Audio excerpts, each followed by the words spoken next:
أعوذ بالله من الشيطان الرجيم. بسم الله الرحمن الرحيم. السلام عليكم ورحمة الله وبركاته. وعليكم السلام. الحمد لله الحمد لله حمدا كثيرا طيبا مباركا فيه كما يحب ربنا ويرضاه. أشهد أن لا إله إلا الله وحده لا شريك له، وأشهد أن محمدا عبده ورسوله. يا أيها الذين آمنوا اتقوا الله حق تقاته ولا تموتن إلا وأنتم مسلمون. يا أيها الناس اتقوا ربكم الذي خلقكم من نفس واحدة وخلق منها زوجها وبث منهما رجالا كثيرا ونساء. واتقوا الله الذي تساءلون به والأرحام إن الله كان عليكم رقيبا. يا أيها الذين آمنوا اتقوا الله وقولوا قولا سديدا يصلح لكم أعمالكم ويغفر لكم ذنوبكم، ومن يطع الله ورسوله فقد فاز فوزا عظيما. أما بعد، فإن أصدق الحديث كتاب الله، وخير الهدي هدي محمد صلى الله عليه وسلم، وشر الأمور محدثاتها وكل بدعة ضلالة. Kaum muslimin wal muslimat, hadirin wal hadirat, Bapak Ibu jemaah Masjid Surah Darul Jannah yang semoga senantiasa dirahmati dan dimuliakan oleh Allah Subhanahu wa taala. Bersyukur kepada Allah Azza wa Jalla. Allah senantiasa memberikan kepada kita berbagai macam nikmat dan karunia sehingga pada subuh ini kita berkumpul di rumah Allah Subhanahu wa taala untuk melaksanakan ibadah dan ketaatan kepada-Nya serta dalam rangka mentadabburi Al-Qur'anul Karim. Kemudian salawat dan salam kita mohonkan kepada Allah agar disampaikan kepada Nabi kita Nabi Muhammad sallallahu alaihi wasallam. Allahumma shalli ala Muhammadin wa ala ali Muhammad. Semoga salawat dan salam juga tercurah kepada keluarga beliau, istri-istri beliau, kepada para sahabat dan orang-orang yang mengikuti beliau dengan benar hingga hari kiamat. Bapak Ibu dirahmati Allah Subhanahu wa taala, kembali pada pagi ini kita melanjutkan kajian tafsir Al-Qur'an. Pada pertemuan sebelumnya kita telah membahas tafsir surah Al-Baqarah ayat 67 sampai 73. Insyaallah taala pada pagi ini kita lanjutkan dengan ayat 74 sampai ayat ke-77. A'udzu billahi minasy syaithanir rajim. Bismillahirrahmanirrahim. Thumma qasat qulubukum min ba'di dzalika fahiya kal hijarati aw ashaddu qaswa. وَإِنَّ مِنَ الْحِجَارَةِ لَمَا يَتَفَجَّرُ مِنْهُ الْأَنْهَارُ وَإِنَّ مِنْهَا لَمَا يَشَّقَّقُ فَيَخْرُجُ مِنْهُ الْمَاءُ وَإِنَّ مِنْهَا لَمَا يَهْبِطُ مِنْ خَشْيَةِ اللَّهِ وَمَا اللَّهُ بِغَافِلٍ عَمَّا تَعْمَلُونَ أَفَتَطْمَعُونَ أَن يُؤْمِنُوا لَكُمْ وَقَدْ كَانَ فَرِيقٌ مِّنْهُمْ يَسْمَعُونَ كَلَامَ اللَّهِ ثُمَّ يُحَرِّفُونَهُ مِنْ بَعْدِ مَا عَقَلُوهُ وَهُمْ يَعْلَمُونَ وَإِذَا لَقُوا الَّذِينَ آمَنُوا قَالُوا آمَنَّا وَإِذَا خَلَا بَعْضُهُمْ إِلَى بَعْضٍ قَالُوا أَتُحَدِّثُونَهُمْ بِمَا فَتَحَ اللَّهُ عَلَيْكُمْ لِيُحَاجُّوكُمْ بِهِ عِنْدَ رَبِّكُمْ أَفَلَا تَعْقِلُونَ أَوَلَا يَعْلَمُونَ أَنَّ اللَّهَ يَعْلَمُ مَا يُسِرُّونَ وَمَا يُعْلِنُونَ Aku berlindung kepada Allah dari syaitan yang terkutuk dengan nama Allah yang Maha Pengasih lagi Maha Penyayang. Di ayat 74 Allah berfirman, kemudian hati kalian menjadi keras setelah kejadian tersebut, maka hati tersebut bagaikan batu atau lebih keras dari batu. Padahal di antara batu tersebut pasti ada sungai-sungai yang airnya memancar daripadanya, dan di antara batu tersebut ada yang terbelah, keluarlah mata air daripada batu tersebut, dan ada pula batu yang meluncur jatuh karena takut kepada Allah Subhanahu wa Ta'ala. Dan Allah sekali-kali tidak pernah lalai dari apa saja yang kalian kerjakan. Bapak Ibu rahmati Allah Subhanahu wa Ta'ala, ayat 74 merupakan sambungan dari ayat sebelumnya, menjelaskan bagaimana kondisi hati dari orang-orang Bani Israel, dari orang-orang Yahudi, yang mereka senantiasa diperlihatkan oleh Allah mukjizat-mukjizat, peristiwa-peristiwa, kejadian-kejadian, dan berbagai macam hal yang menakjubkan, yang hendaknya semua hal tersebut membuat hati mereka lembut, membuat hati mereka tersentuh dengan ayat-ayat Allah Subhanahu wa Ta'ala. Namun nyatanya hal tersebut tidak membuat mereka beriman. Semakin banyak mukjizat, semakin banyak ayat, semakin banyak peristiwa-peristiwa justru membuat mereka semakin jauh dari Allah Subhanahu wa Ta'ala.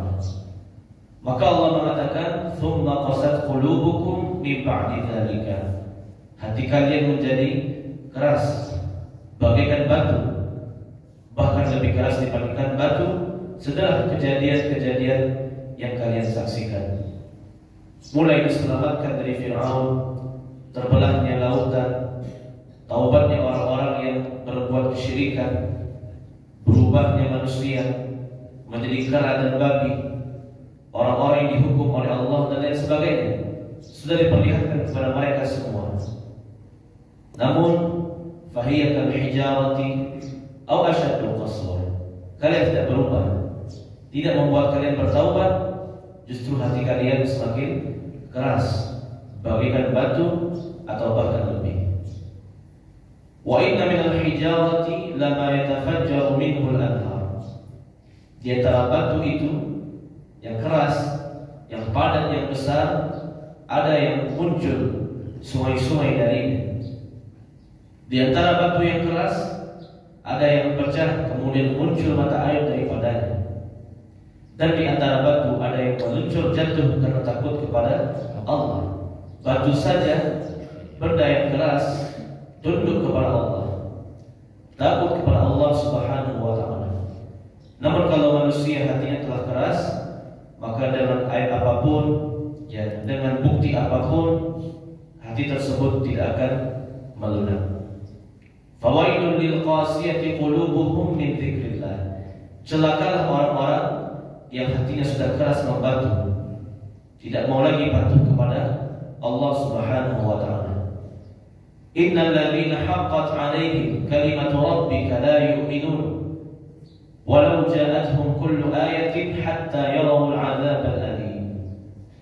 Sesungguhnya orang-orang yang hatinya telah keras, yang telah membatu, mereka tidak akan beriman meskipun diberikan seluruh ayat Allah, baik ayat dalam Al-Quran maupun ayat-ayat kauniyah, tidak akan beriman sampai nanti di hari kiamat mereka menyaksikan, merasakan azab yang sangat pedih.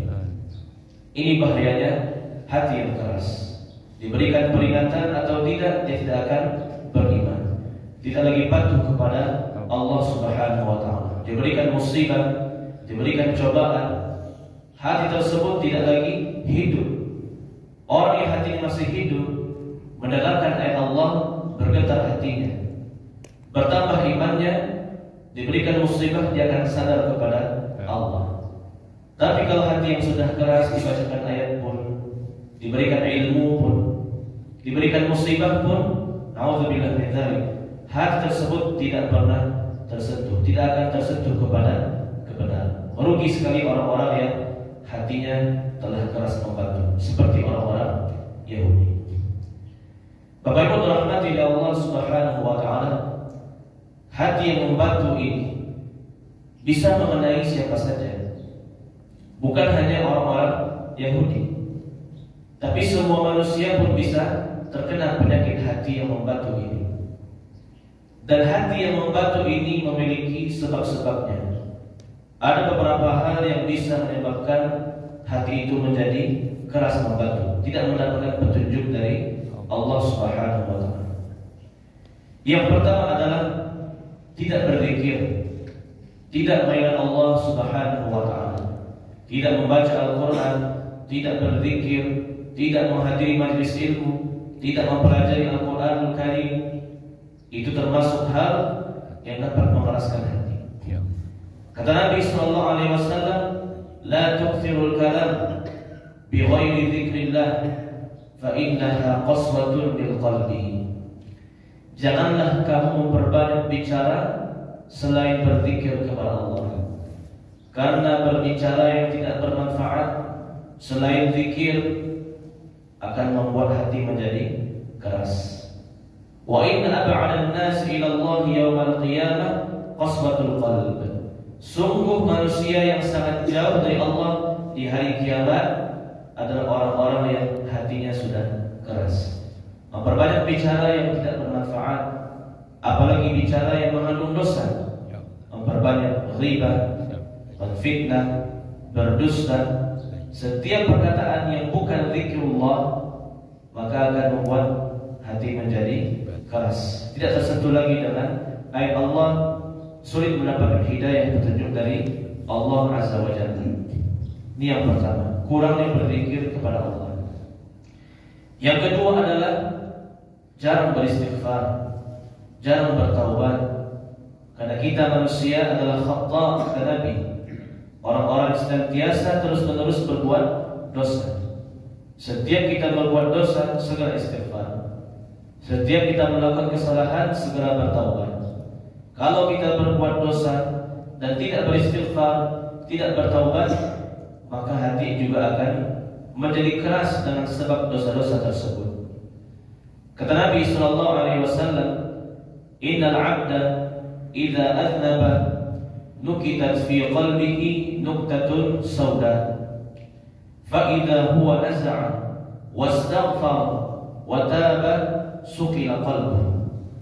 Wa in 'ada zida fiha hatta ta'luwa qalbuhu." Sungguh seorang hamba ketika dia melakukan sebuah dosa, satu dosa saja, maka akan dituliskan pada hatinya satu noda hitam. Apabila dia istighfar, dia bertaubat, meninggalkan dosa tersebut, maka hatinya akan kembali bersih. Kalau dia ulangi lagi, terus-menerus dia kerjakan dosa itu, dan dia tidak mohon ampun, tidak bertaubat pada Allah, maka akan semakin banyaklah noda hitam pada hati hamba tersebut. Hati kita, hati manusia, bagaikan kertas putih yang bersih, yang suci. Kalau berbuat dosa, semakin hitam, semakin hitam. Lama-lama hitam semuanya. Kalau hati telah hitam seluruhnya, itulah hati yang keras, yang diberikan peringatan atau tidak diberikan peringatan, mereka tidak akan beriman. Orang bertakwa itu bukanlah orang yang suci dari dosa, 100% tidak. Tapi orang bertakwa itu, kata Allah, wa'il walladzina idza fa'alu fahishatan aw zalamu anfusahum dzakarullah fastaghfaru li dzunubihim.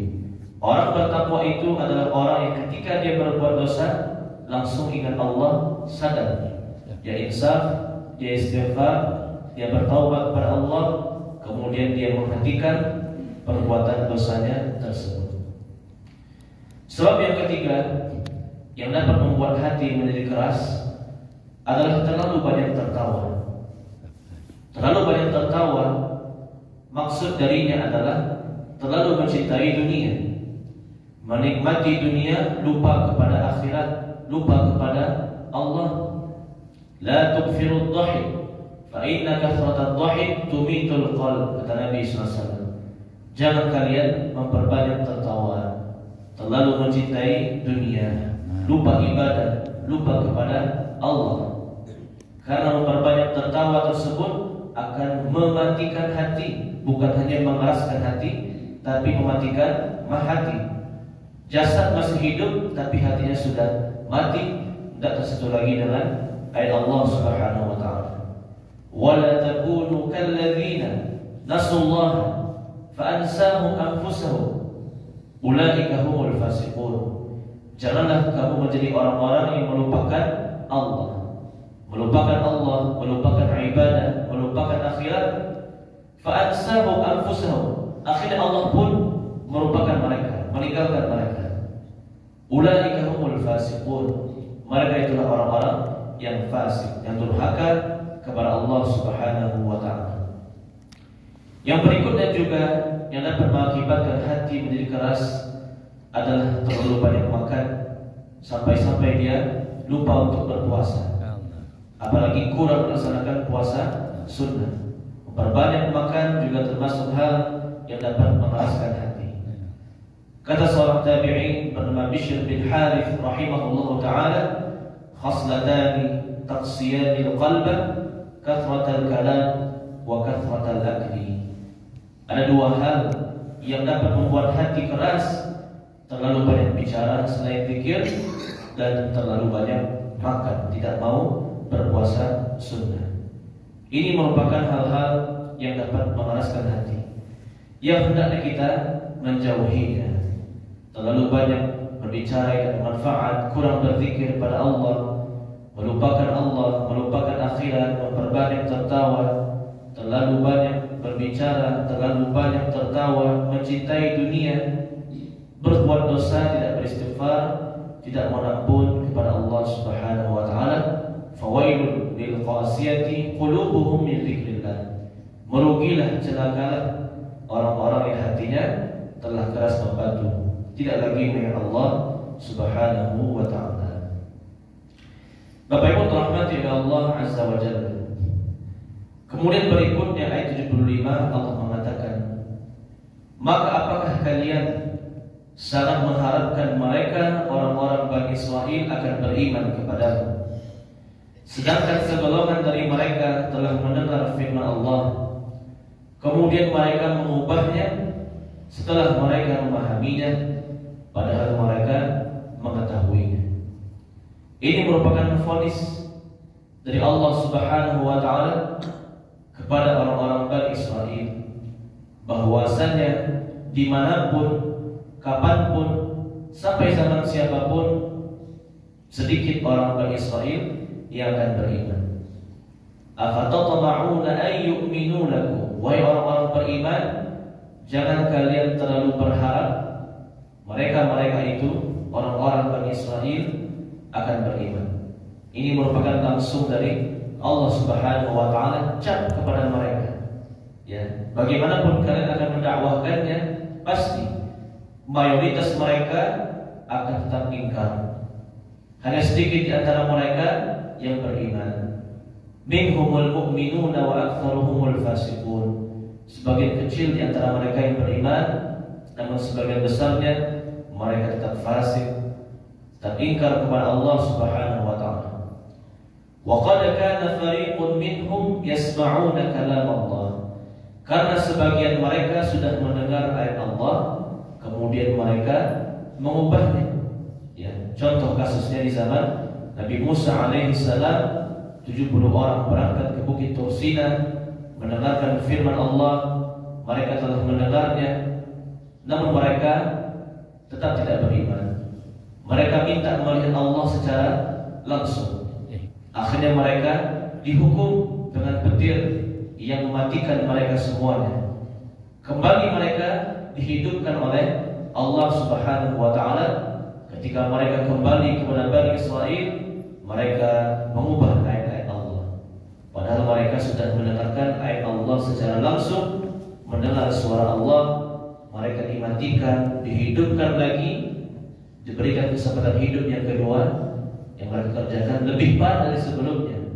Mereka mengubah ayat Allah Subhanahu wa taala setelah mereka mengetahui makna dari ayat Allah tersebut. Wa idza laqul ladzina amanu qalu amanna. Ketika mereka berjumpa dengan orang beriman, mereka mengatakan kami juga beriman. Wa idza khala ba'dhum ila ba'din qalu atuhaddithunahum bima fataha Allah 'alaikum liyuhajjukum bihi 'inda rabbikum afala ta'qilun. Namun apabila mereka kembali kepada sesama mereka, mereka bertanya, apakah akan kamu ceritakan kepada mereka apa yang telah diterangkan Allah kepadamu, sehingga mereka dapat menyanggah kamu di hadapan Tuhanmu? Tidakkah kamu mengerti? Ini sifat orang-orang Yahudi Madinah. Mereka sama seperti orang-orang munafik.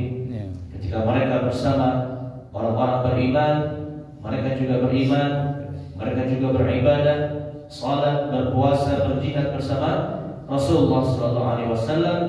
Namun apabila mereka berkumpul sesama orang Yahudi, sesama orang-orang kafir, sesama orang-orang munafik, mereka mengatur siasat-siasat untuk mencelakai Rasulullah SAW, bahkan untuk membunuh Rasulullah SAW. Orang-orang Yahudi Madinah, mereka tetap berada di Madinah sampai tahun 7 Hijriah, peristiwa perang Khaybar. Barulah orang-orang Yahudi Madinah diusir seluruhnya dari kota Madinah. Namun dari awal Nabi hijrah sampai tahun 7, orang-orang Yahudi Madinah masih berada di Madinah. Mereka tidak beriman kepada Nabi, namun mereka melakukan siasat munafik, ya, bersandiwara, berpura-pura beriman. Mereka juga beribadah, mendengarkan ilmu dari Rasulullah SAW. Namun itu hanya kamuflase, itu hanya kedustaan, sama seperti kawan-kawan mereka dari orang-orang munafik. Wa idza laqul ladzina amanu qalu amanna wa idza khalu ila syayatinihim qalu inna ma'akum innama nahnu mustahzi'un. Kalau berjumpa dengan orang beriman, berjumpa dengan Nabi, mereka mengatakan asyhadu an la ilaha illallah wa asyhadu anna Muhammadar Rasulullah. Namun kalau sudah lepas dari Nabi, berkumpul dengan teman-teman mereka, mereka mengatakan inna ma'akum, kami bersama, kami kalian, kami tidak beriman kepada Muhammad, kami tidak beriman kepada Allah. Innama nahnu mustahzi'un, kami hanya bersandiwara, berpura-pura. Di belakang Nabi, mereka mengatur siasat untuk mencelakai Nabi. Mereka berulang kali mengatur siasat untuk membunuh Rasulullah. Mereka menyihir Rasulullah. Mereka meracuni Rasulullah Sallallahu Alaihi Wasallam. Dan itulah sebab kematian Nabi. Nabi itu meninggal dunia Sallallahu Alaihi Wasallam. Sebabnya adalah diantaranya Nabi pernah memakan daging kambing, ya, yang telah dibubuhi racun oleh orang Yahudi. Nabi awalnya makan bersama para sahabatnya, kemudian tiba-tiba turun wahyu dari Allah melalui malaikat Jibril.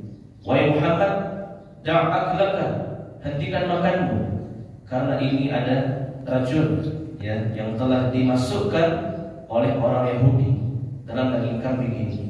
Akhirnya Nabi SAW berhenti memakan daging tersebut dan mengatakan pada sahabatnya, da'u ta'amaka, wahai para sahabatku, berhentilah kalian makan. Fa innaha masmum, karena daging ini sudah dimasuki racun oleh orang-orang Yahudi. Racun tersebut tidak mencelakai para sahabat, namun sebagian racun tersebut berefek, berdampak kepada fisik dari Rasulullah SAW. Beberapa bulan kemudian Nabi SAW menderita penyakit yang parah, ya, yang disebabkan oleh racun yang dimakan oleh Rasulullah SAW pada daging kambing yang dihadiahkan oleh orang Yahudi kepada Rasulullah SAW. Begitu orang Yahudi. Kalau jumlah mereka mayoritas, mereka memiliki kekuatan, mereka akan melakukan pembunuhan, penjajahan seperti orang Israel di Palestina. Ya, tapi kalau jumlah mereka sedikit, kurang, tidak punya kekuatan, mereka melakukan strategi orang munafik, pura-pura beriman, berakhlak baik di hadapan Nabi dan lain sebagainya.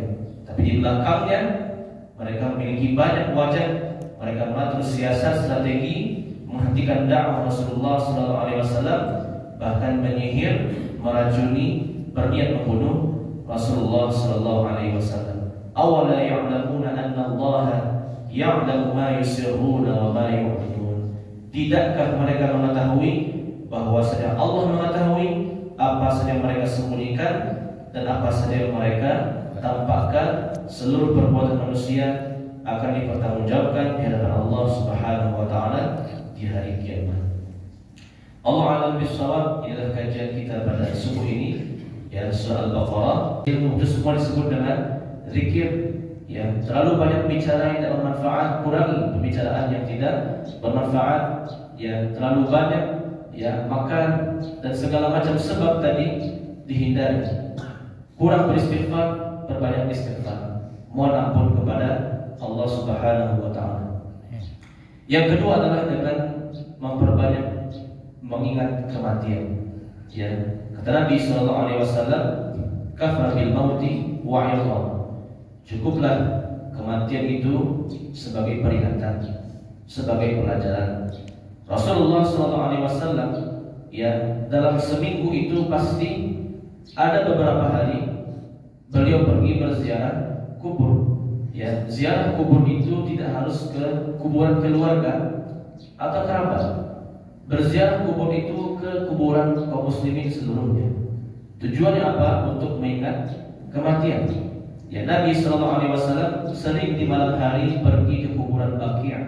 Kuburan Baqi' yang dekat Masjid Nabawi itu tujuannya apa? Untuk mengingat kematian, untuk mengingat akhirat. Hidup di dunia itu tidak selamanya. Hidup dunia itu sementara. Kita akan menyusul seperti orang-orang yang sudah masuk ke dalam tanah, ya, dikuburkan. Maka Nabi SAW ketika berziarah kubur, Nabi mengucapkan salam. Assalamualaikum ahlad diyar minal muslimin wal mu'minin wa inna insya'allahu bikum lahiqun antum lana faratun wa nahnu lakum tab'un as'alullaha al-afiyata lana wa lakum. Salam keselamatan untuk kalian wahai penghuni kubur dari orang-orang muslim dan orang-orang beriman, dan sungguh kami semua akan menyusul kalian. Kalian telah mendahului kami akan mengikuti kalian. Semoga Allah memberikan kita keselamatan, ya, di dunia dan di akhirat. Begitu kata Rasulullah SAW. Begitu pun sahabat Nabi juga sering berziarah kubur. Ya, sampai-sampai Utsman bin Affan radhiyallahu anhu ketika beliau berziarah kubur, beliau menangis. Maka para sahabat yang lain bertanya, "Wahai Utsman, ketika disebutkan ayat Allah, disebutkan surga, disebutkan neraka, kamu tidak menangis. Tapi kenapa setiap engkau berziarah kubur, engkau menangis?" Maka Utsman mengatakan, sesungguhnya kuburan ini adalah awal gerbang pintu menuju akhirat. Siapa yang selamat di kubur ini, selamat berikutnya. Siapa yang disiksa di kubur, maka dia disiksa berikutnya. Memperbanyak mengingat kematian, sering-sering berziarah kubur, insyaallah ta'ala juga itu dapat melembutkan hati. Yang ketiga adalah menyantuni orang-orang yang kesusahan, menyantuni orang-orang miskin, orang-orang fakir, menyantuni anak yatim. Ya, itu juga termasuk hal yang dapat melunakkan hati. Kata Nabi SAW, sering-seringlah memegang ubun-ubunnya anak yatim. Maksudnya sering-seringlah berbuat baik kepada anak yatim, orang miskin, orang fakir. Fa'innahu alyanu lil qalbi. Karena hal tersebut menyantuni orang-orang yang susah dapat membersihkan, dapat menyucikan, dan dapat membuat hati menjadi lunak, menjadi lembut lagi. Ya, itu di antara hal yang dapat melembutkan hati, menghindari penyebab-penyebab dari hati yang keras, kemudian mengingat kematian, sering berziarah kubur. Yang ketiga, membantu orang-orang yang kesusahan, terutama fakir, miskin, dan anak-anak yatim. Ya, Allah Alhamdulillah. Silakan. Jadi yang buat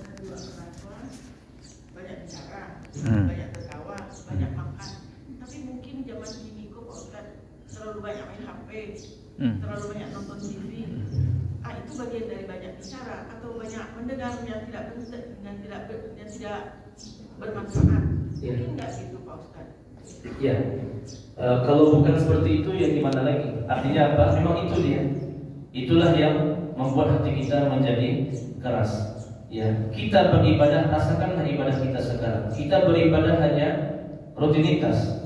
Ya, kurang merasakan khusyuk, kurang merasakan khudu', ya, terlambat beribadah dan lain sebagainya. Itu merupakan ciri-ciri hati itu menjadi keras. Karena banyak melihat hal-hal yang tidak bermanfaat.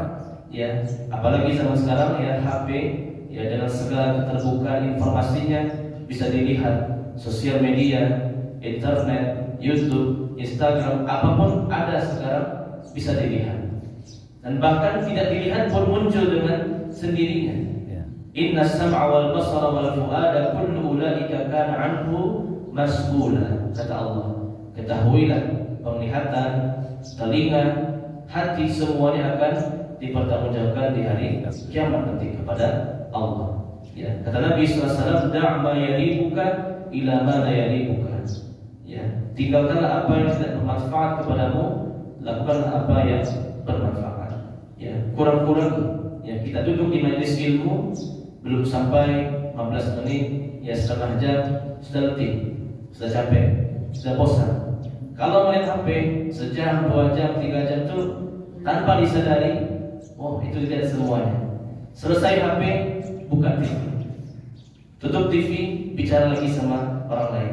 Kurang beribadah, berpikir kepada Allah Subhanahu wa Ta'ala. Jadi ini termasuk hal yang termasuk dalam penyebab hati menjadi keras. Ya, dan itulah fitnah di akhir zaman. Ya, mau tak mau kita butuh HP. Kita ingin berkomunikasi, kita ingin apapun informasi perlu HP. Cuma terkadang porsi kita berlebihan.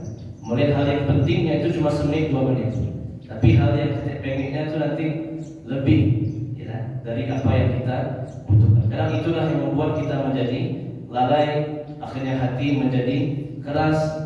Bahkan bukan hanya keras kepada Allah, juga keras kepada manusia. Kita jadi kurang peduli, kurang simpati, kurang komunikasi. Sambil ngomong sama orang, ya ada apa? Ya, kita hanya melihat HP saja. Itu tak termasuk adab yang tidak baik dalam berbicara. Ya, ini semua termasuk fitnah.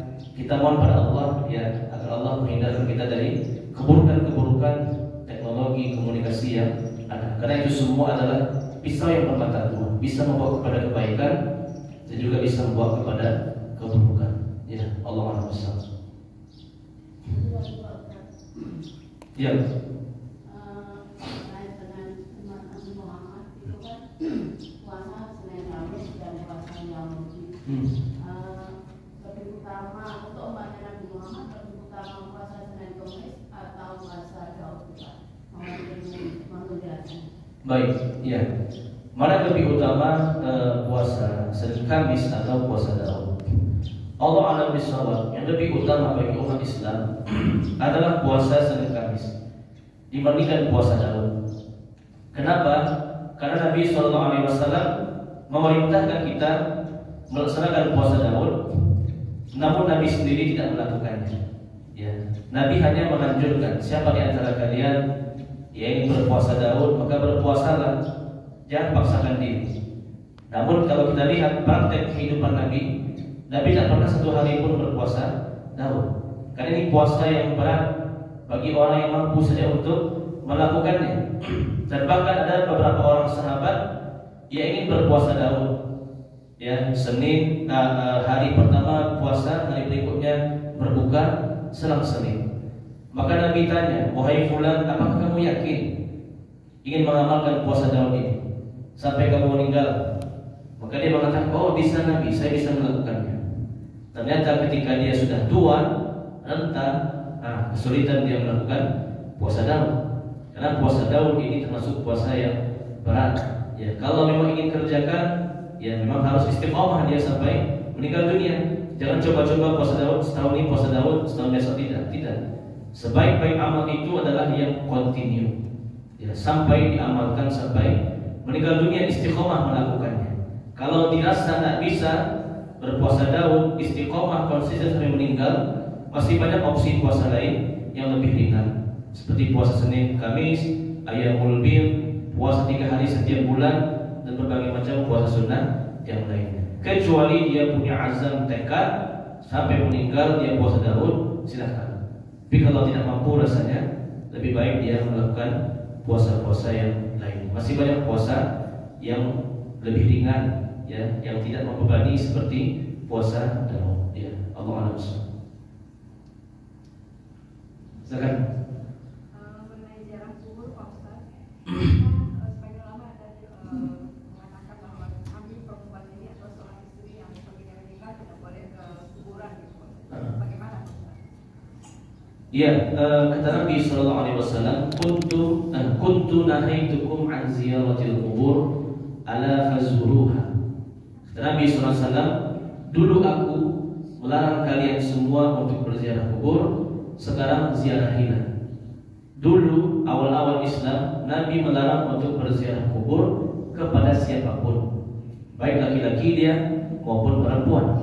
Ya. Kemudian syariat tersebut dinasakh, dihapuskan. Ala fazuruha. Sekarang ziarahilah.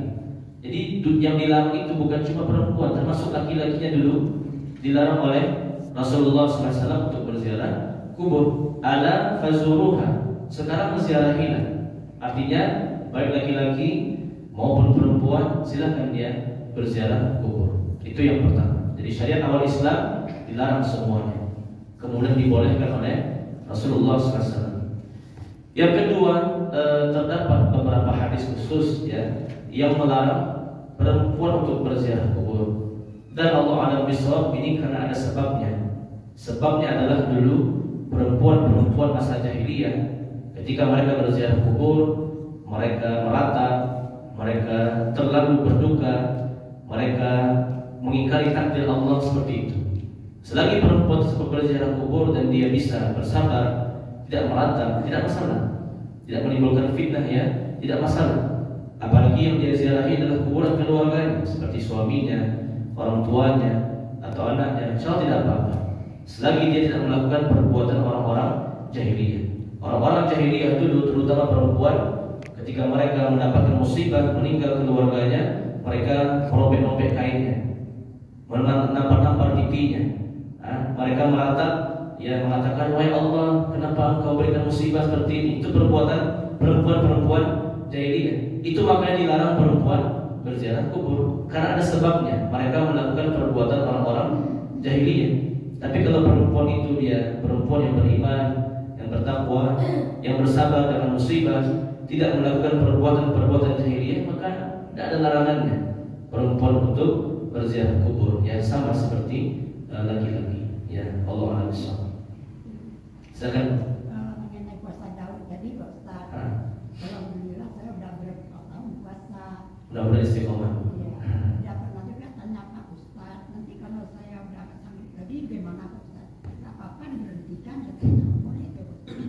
Ya, kalau memang, jadi kalau sahabat yang tadi, dia ingin coba-coba puasa Daud, ya, dia menyangka bisa melakukannya sampai meninggal dunia, ternyata sulit. Lain ceritanya kalau dia sudah punya tekad yang kuat, niat awalnya ingin istiqomah puasa Daud sampai meninggal. Tahu-tahu pas dia tua, dia rentan, sakit-sakit badannya, pikun, itu lain ceritanya. Dia sudah punya tekad sampai akhir hayatnya. Mudah-mudahan di masa dia tidak mampu tadi tetap dicatat sebagai pahala puasa. Kata Nabi Sallallahu Alaihi Wasallam, orang-orang yang berjamaah ke masjid, kemudian dia tidak sanggup berjamaah karena dia sedang safar atau dia sedang sakit, maka tetap dicatat pahala jamaah untuknya, ya, karena dia sudah terbiasa istiqamah melakukannya. Kalau bukan karena sakit, kalau bukan karena dia musafir, tentu dia sudah berjamaah. Sama seperti orang berpuasa Daud tadi.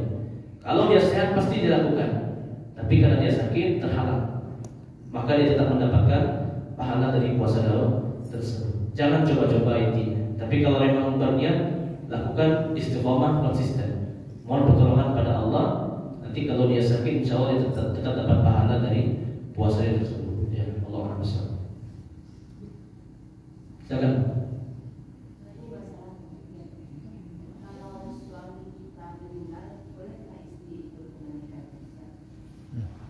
Istri menikah boleh, boleh sekali. Ya, karena istri itu boleh melihat aurat suami, sebagaimana suami boleh melihat aurat si istri. Hunna libasun lakum wa antum libasun lahum. Ya, mereka istri-istri adalah pakaian bagi kalian wahai laki-laki, dan kalian wahai laki-laki adalah pakaian bagi mereka. Pakaian itu seperti ini, menempel. Pakaian itu menempel pada tubuh. Artinya betul-betul sudah dekat. Ya, istri bisa melihat aurat suami, suami bisa melihat aurat istri, dan bahkan mereka berhubungan badan. Ya, itu boleh sekali. Ya, suami memandikan istri, istri memandikan suami, karena mereka boleh sering melihat aurat di antara mereka, boleh saling menyentuh.